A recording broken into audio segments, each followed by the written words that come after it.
정북 논란을 야기시킨 토크 콘서트의 주인공 중에 한 사람이죠. 황선 씨.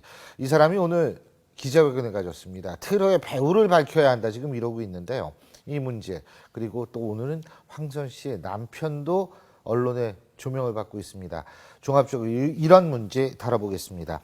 자, 지금 이 자리에는 장제원 전 국회의원, 이두아 변호사, 그리고 과거 민혁당 핵심 멤버였던 류재길 시대정신 사무처장 세 분 나와 계십니다. 어서 오십시오. 안녕하세요.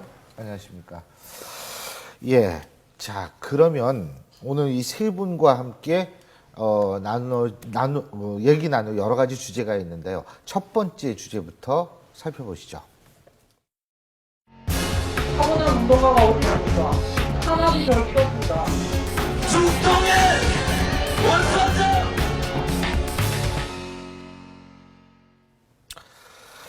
예, 자, 황선 씨 다음 주 소환이 된다 그러죠? 예. 그죠? 근데 그 배우가 있다 이런 주장 어떻게 보셨어요, 우리 장 의원님은? 저는 뭐 의도를 떠나서 예. 오늘 기자회견을 저도 봤거든요. 예, 근데 한 분이 붕대 칭칭 갖고 나오셨는데 맞습니다.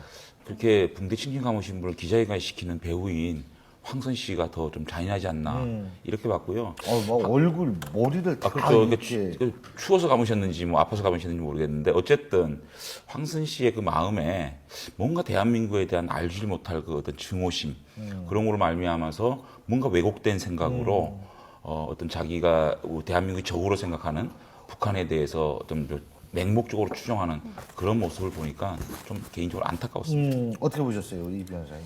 예, 그러니까 배우가 있다고 주장을 하시는 거는 예. 이렇게 검찰 수사 과정에서 혹시 뭐 협조를 했거나 이렇게 같이 도왔던 사람이 있었으면 나타났을 텐데 그런 부분이 없는 상태에서도 계속 배우가 있다고 주장하는 것 오히려 어떤 그 남남 갈등을 야기시키거나 아니면 사람들을 편가르기를 하려고 하는 그런 의도가 있는 게 아닌가 이런 생각이 듭니다. 그러니까 황선 씨가 그런 식으로 몰아가서 이게 조직적인 어떤 음모가 있고 배우가 있다 그리고 본인들은 탄압받는 사람이다. 이런 식의 주장을 계속 하고 싶어서 저런 근거 없는 주장을 계속 하고 있는 게 아닌가. 네. 그래서 이런 부분과 관련해서 뭐 국제적인데도 그 여러 나라에도 뭐 유엔에도 이렇게 뭐 문서를 보내고 다른 나라 사람들한테도 뭐 도움을 요청하고 뭐 국제 엠네스티에도 이 부분 도움을 요청하겠다고 하고 있는데 그와 관련해서 이렇게 테러 당사자보다도 주변인이 있고 배우가 있고 음모가 있고 조직적인 탄압이 있고 우리가 피해자니까 우리를 도와달라 이렇게 말하기 위한 근거라고 보이고요. 이런 부분은 이렇게 근거 없이 이런 주장을 계속하는 거는 아마 황선 씨가 국가보안법으로 조사를 받을 때도 더욱더 불리한 정황이 될 것입니다. 배우 얘기를 많이 해요. 근데 왜 그렇게 배우를 의심할까요? 많은 배우가 있다던데요.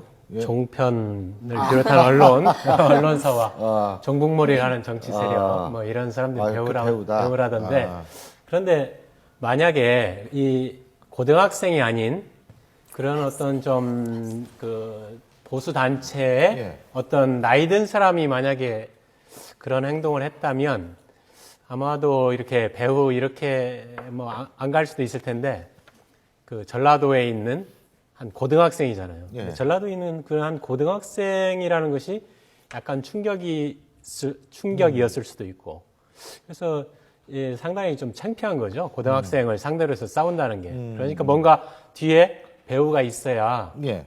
그래야 이제 좀 뭔가 싸움도 되고 그러지 그래서 않을까. 고등학생 참 왜 이렇게 수시로 배우 얘기가 나오는지. 근데 오늘 또 다른 사람이 언론의 주목을 받았습니다. 바로 황선 씨의 남편 윤기진이라는 사람인데 윤기진 맞죠? 윤기진이라는 사람인데 이 인천 아시안 게임에 북한 선수단 왔지 않습니까? 예. 근데 이 선수단이 버스 쫓아가지고 버스가 떠나는데 박근혜 때문에 우리가 죄송합니다. 이게 뭐가 죄송할까요? 글쎄요. 근데 요즘 이런 얘기 많이 하지 않습니까? 모 종편에서는 이런 네이밍을 이렇게 했던데 수상한 남편들 이래서 신은미 씨 남편 정태일 씨, 황선 씨 남편 윤기진 씨를 갖다가 이제 수상한 남편들 이렇게 묶어서 얘기하던데 저는 뭐 그 말씀에 박근혜 때문에 우리가 죄송합니다. 그러고 수령님 이렇게 붙이면 맞을 것 같아요. 그죠? 그 다음에 박근혜 박근혜 좋아하는 국민 하나도 없습니다. 수령님. 박근혜는 저희가 알아서 하겠습니다. 수령님. 그러니까 이들이 얼마나 북의 체제나 이념이나 사상에 경도돼 있고 얼마나 이 북한에 맹목적으로 추정한 세력인지 보여주는 단면이고 그들의 워딩으로 보여집니다. 근데 박근혜 좋아하는 국민이 하나도 없다. 아니 그러면은 여론조사에서 박근혜 대통령 지지하는 국민들은 국민이 아니라는 얘기인지 지금 그게 어떻게 보셨어요? 우리 변호사님? 본인들이 인정하고 싶지 않은 사실을 이제 보기를 싫어하는 거죠. 무시하고 인정하지 않고 있는 거고요.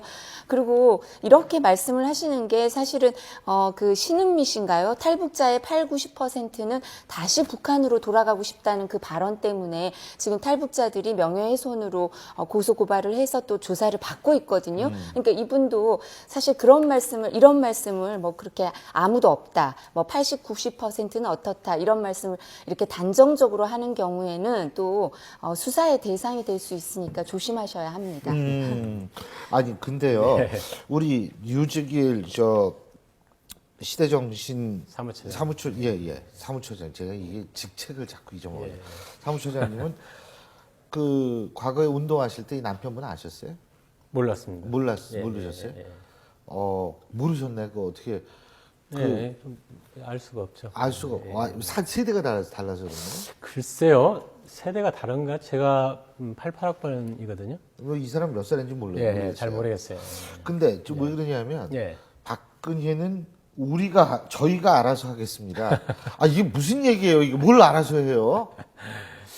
그렇죠. 뭘 알아서 할까? 아마도 뭐 퇴진시키겠다는 그런 의미겠죠. 그러니까 박근혜가 5.24 조치도 풀어주지 않고 금강산 관광도 다시 허용해주지도 않고 북한이 이제 개성공단을 차단한다고 했을 때도 그러면 차단하려면 해라 뭐 이런 식으로 나오고 막 하니까 어쨌든 북한 정권의 입맛에 맞게 잘 호락호락하지 않잖아요. 호락호락하지 않기 때문에 북한은 심기를 많이 건드리고 그래서 좀 죄송한 모양이고 그러니까 이런 북한 정권의 심기를 건드리는 정권은 좀 퇴진시켜서 처리를 좀 해주겠다 이런. 아니 알아서 한다라는 거 이거 섬뜩한 얘기. 근데 이 윤기인 씨는 이미 국가보안법으로 3년간 복역을 한 분이고 굉장히 유명하신 분이죠. 그래서 최근에는 민권연대 공동의장을 하고 계신데 여기서 8월 20일 날 성명을 냈어요. 박근혜 영구 집권을 위한 공작이 이석기 구속이다. 그러니까 이분들은 대한민국의 체제를 절대로 인정을 못하고 그럼에도 불구하고 북한 체제는 인정하고 싶어하고 북한 체제에 뭔가 대한민국이 빨려들어야 된다. 이러한 사상과 이념이 확실히 전도된 확신범들이기 때문에 이분들을 논한다는 게 참 간첩을 논하는 거나 뭐가 다른지 저는 이런 생각이 좀 드네요. 근데 그 법적으로 말이에요. 이 대통령 뭐 이건 비방이라고 봐야 돼요? 협박으로 봐야 돼요? 뭐 박근혜는 저희가 알아서 하겠습니다. 이런 얘기는요? 근데 이제 저희가 알아서 하겠습니다라는 데 대해서 해석을 해봤는데요. 근데 이런 부분과 관련해서는 구체적인 어떤 특정, 뭐 어떤 행위를 하겠다 이런 특정이 없으면 사실 법적으로는 처벌하기 어렵습니다. 그래서 제가 아까 말씀드린 것처럼 뭐 박근혜 대통령을 좋아하는 국민이 없다라고 하면 그 좋아하는 국민들 뭐 50% 이상 찍었던 사람, 지금도 지지하는 사람들이 이 윤기진 씨를 상대로 뭐 소송을 할 수도 있겠죠. 그렇지만 이제 박근혜 대통령에 대해서 아까 그렇게 말씀하는 그런 발언에 대해서는 구체적인 행위가 특정 안 되기 때문에 현재로는 좀 처벌이 어렵습니다. 근데 과거에는 대통령 국가 원수를 이제 비방하거나 하는 거에 대해서 처벌하는 예가 있었고요. 또 다른 나라에도 이런 규정이 따로 있는 국가 원수를 비방하는 경우에 이제 처벌 예가 따로 이렇게 법정형으로 정해져 있는 경우가 있는데 우리나라는 이런 부분까지 아주 자유롭게 인정하는 그런 민주주의 국가입니다. 아니 뭐 그것도 뭐라고 대꾸하면 또 막 그렇게 될 테니까.